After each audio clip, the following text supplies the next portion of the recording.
You know, it's funny, like when I'm cruising around Facebook and I see one of my Facebook friends um, post something like, about privacy in Facebook. So, Facebook, you do not have my permission to blah, blah, blah under statute, blah, blah, blah, blah, blah, Privacy Act, blah, blah, blah, whatever.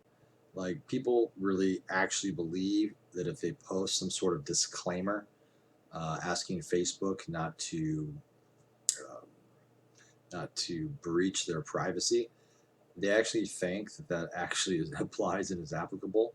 One, it's not the proper documentation to do so. Two, you sign your rights away on Facebook in their terms of service as you do for most anything on the internet.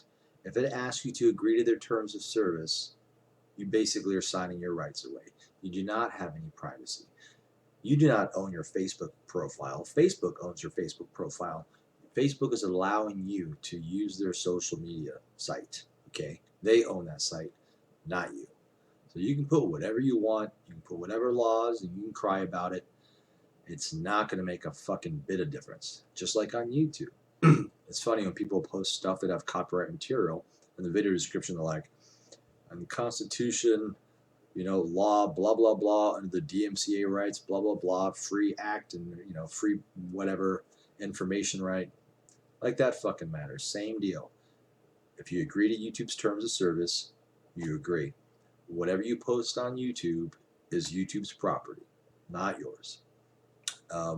Good example is I've had my shit ripped on 2 different times on different news stations. Rip my shit, rip my videos, and use segments of them.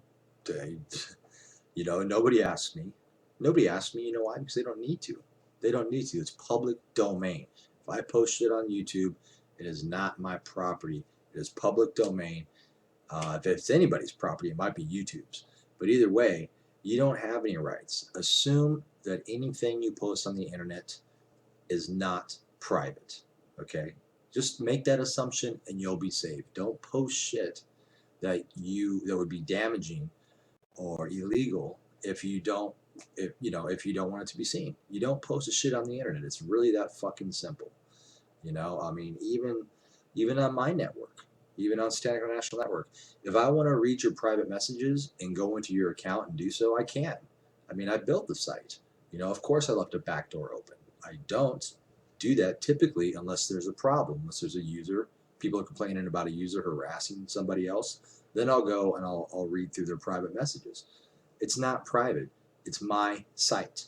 I pay for it. Okay. So yeah, assume that anything you post is not private. Okay. If you really want it to be private, don't fucking post it. If you gotta post it, after you post it and whoever reads it, you want it to read like an email or whatever, delete that shit. Okay. It's really that simple. And even on my network, I mean, I could go into your private messages. I don't unless I have a reason to. If you don't want me to see anything that you posted, delete it. Then it's gone. I mean, maybe it's floating around there in cyberspace somewhere, but I got no idea how to access it once it's deleted. I post a lot on different forums, different social networks. I assume that my private messages are readable to somebody on that site. So I don't post shit that I would be, offended if somebody read. Just that simple. It's really that simple. You don't have any rights. If you don't want shit to be public, don't post it on the internet.